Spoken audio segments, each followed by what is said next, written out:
What's up everybody and welcome back to the IND sensei. और क्या हाल है तुम लोगों का? मैं नहीं बताऊंगा। तो आज की इस वीडियो में हम रिसर्च करेंगे अबाउट टेल बीस्ट। तो खैर मैं तुम लोगों को पहले ही बता दूं, मैंने इस वीडियो में टेल बीस्ट के जिंजूरी से लेकर उनकी क्रिएशन तक को कवर किया है। तो अब ज़्यादा टाइम का साकुड़ा ना बनाते हुए let's get it to the intro.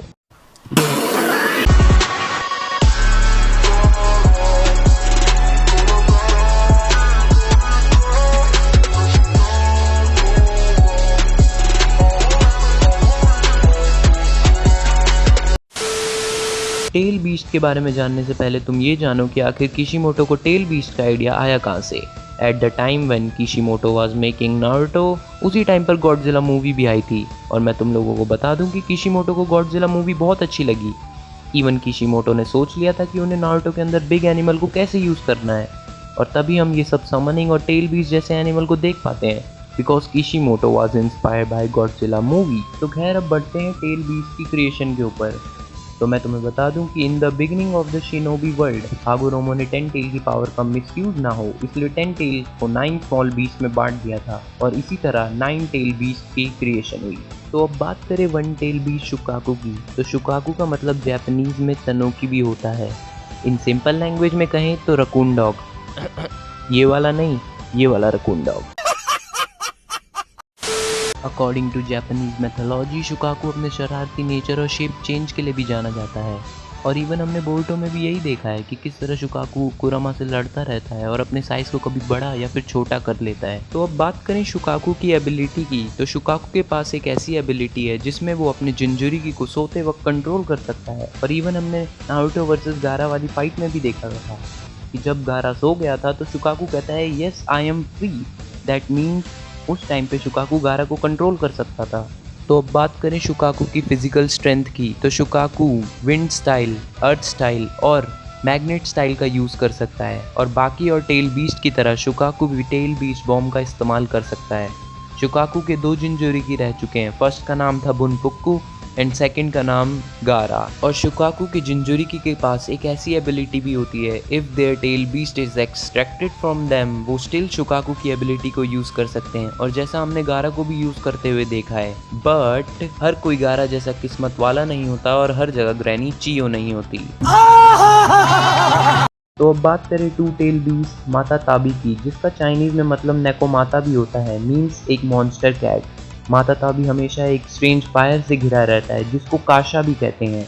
अब मैं तुम लोगों को काशा का मतलब बता दूं, काशा का मतलब होता है ब्लू, ब्लैक या कोबाल्ट कलर की एनिमेटेड फायर। तो खैर अब बात करें माता ताबी की एबिलिटी की, तो बाकी और टेल बीस्ट की तरह माता ताबी के पास भी इनॉर्मस अमाउंट में चाकरा होता है, जिसकी मदद से माता ताबी फायर रिलीज टेक्निक का भी यूज़ कर सकती है।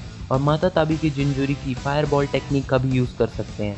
और अब बात करें माता ताबी के जिंजुरी की, तो माता ताबी की लास्ट जिंजुरी की युगितो नी थी। तो खैर अब बात करें 3 टेल बीस्ट ईसोबू की। अकॉर्डिंग टू जापानीज मैथोलॉजी, ईसोबू का नाम इसोनाडे भी है।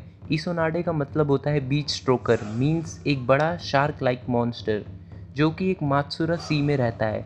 अब शार्क लाइक मॉन्स्टर का तो पता नहीं, बट हमने ईसोबू को एक लेक में ज़रूर रहते हुए देखा है, जहाँ से देइदरा और तोबी उसे अपने हाइड आउट में ले जाते हैं। अब हम बात करें ईसोबू की एबिलिटी की, तो बाकी और टेल बीस्ट की तरह ईसोबू भी टेल बीस्ट बॉम्ब यूज़ कर सकता है। ईसोबू वाटर स्टाइल का भी यूज़ कर सकता है, और ईसोबू एक टाइप का कोरल यानी ये कुछ वाइट कलर का सब्सटेंस भी फॉर्म कर सकता है।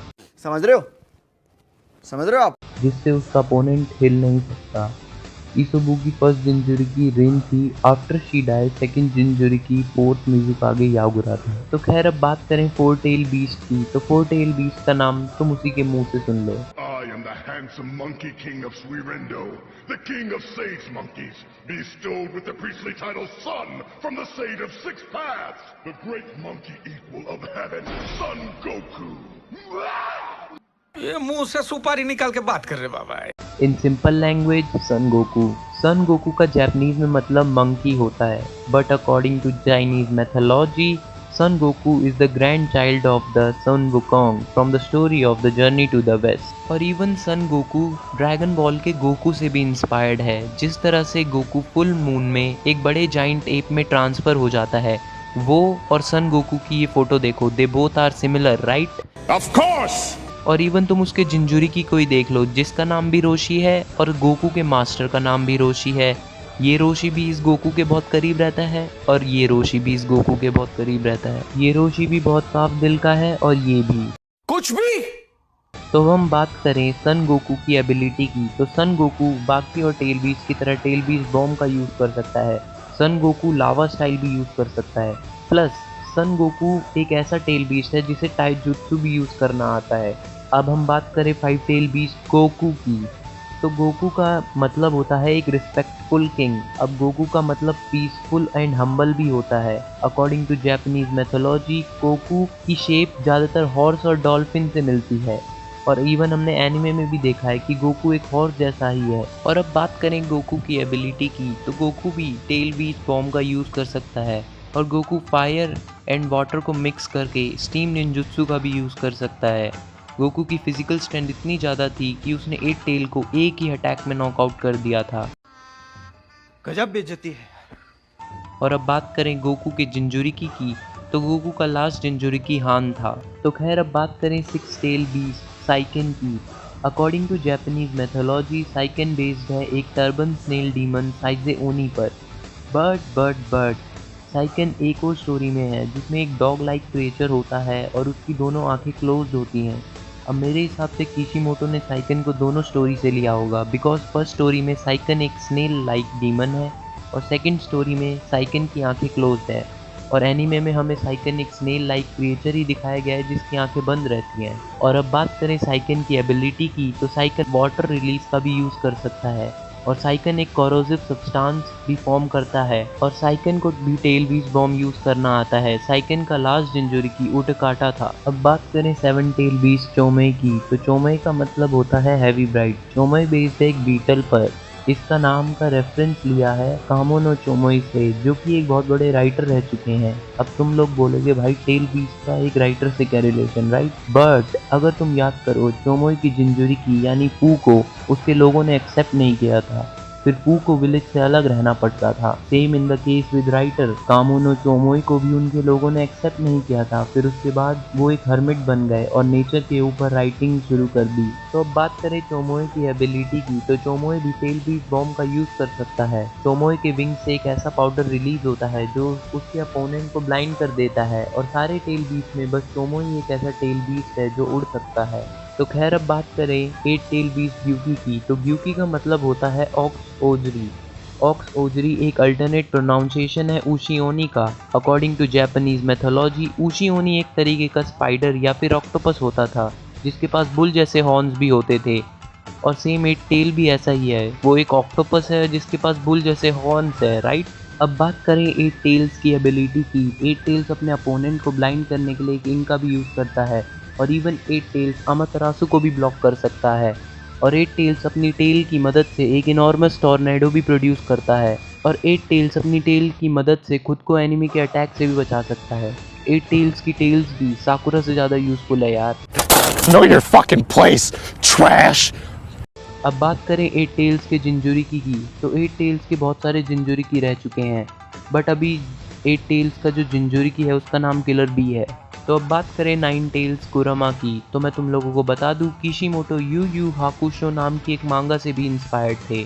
इस मांगा में कुरामा को एक डीमन प्लेस बताया है जिसका नाम है माउंट कुरामा, जिसे तेंगु शोजो का होम भी बताया गया है, जो लोगों को निंजुत्सु और अलग अलग जापानीज मार्शल आर्ट सिखाते हैं। मतलब तुम खुद ही सोचो, एक जगह जहाँ निंजुत्सु और मार्शल आर्ट सिखाते हैं वो डीमन प्लेस कैसे हो सकता है। और कुरामा का एक दूसरा नाम भी है Kitsune. According to Japanese ancient story Kitsune बहुत इंटेलिजेंट फॉक्स होते हैं और जितने ये बूढ़े होते जाते हैं उतने ही इंटेलिजेंट भी होते जाते हैं और इन फॉक्स के पास एक एबिलिटी होती है जिसमें ये खुद को एक ह्यूमन फॉर्म में चेंज कर सकते हैं। और अगर तुम्हें याद हो जब नारुतो कुरामा को कंट्रोल करने गया था तब उसने कुशिना को 9 टेल्स की ट्रू फॉर्म बताया था, शायद वो पार्ट यहाँ से ही इंस्पायर्ड हो। अब बात करें कुरामा की एबिलिटी की, तो कुरामा 9 टेल बीस्ट में सबसे ज़्यादा चाकरा पोजेस करता है और इवन कुरामा की हाफ पावर ने 5 टेल बीस्ट को भी हराया था। और कुरामा के पास इतना चाक्रा शेयर करने की एबिलिटी है कि उसने पूरी एलाइट शिनोबी फोर्स के साथ अपना चाक्रा शेयर किया था। यहाँ तक कि कुरामा प्लैनेटरी डेविस्टेशन से भी बच गया था। और कुरामा ही सिर्फ एक ऐसा टेल बीस्ट है जिसे हमने सेज मोड की तरह नेचुरल एनर्जी को भी यूज करते हुए देखा है। तो अब बात करें कुरामा के जिंजुरिकी की, तो कुरामा की सबसे पहली जिंजुरिकी मीटो उजुमाकी थी। आफ्टर शी डाइड, कुरामा को कुशिना उजुमाकी के अंदर सील कर दिया। एंड आफ्टर दैट जब कुशिना की सील वीकन हुई तो मिनाटो ने आधा चाक्रा अपने अंदर और आधा चाक्रा नारुतो के अंदर सील कर दिया। यहाँ तक कि ब्लैक जेत्सु भी कुरामा का जिंजुरिकी रह चुका है। सॉरी गाइज, मैंने इस वीडियो में 10 टेल्स को कवर नहीं किया है। इसका मेरे पास एक वैलिड रीजन है, क्योंकि मेरे को 11 टेल्स दिख गया था। कुछ भी। और सुनो, अगर इस वीडियो में मेरे से कहीं भी गलत प्रोनाउंस हो गया हो या फिर मैंने कुछ गलत एक्सप्लेन कर दिया हो तो मेरा मुंह से निकल गई, मेरी जबान टूट गई। और इसके लिए I am sorry, Babu. तो खैर, आज की वीडियो के लिए बस इतना ही। अगर तुम ये वीडियो अभी तक देख रहे हो तो क्यों ना तुम नीचे लिखो यस आई एम वॉचिंग। और अगर तुम्हें ये वीडियो पसंद आया तो नीचे 2 बटन दबा दो और मुझे बताने की जरूरत नहीं है मैं कौन से 2 बटन की बात कर रहा हूँ। तो नेक्स्ट वीडियो तक के लिए गुड बाय।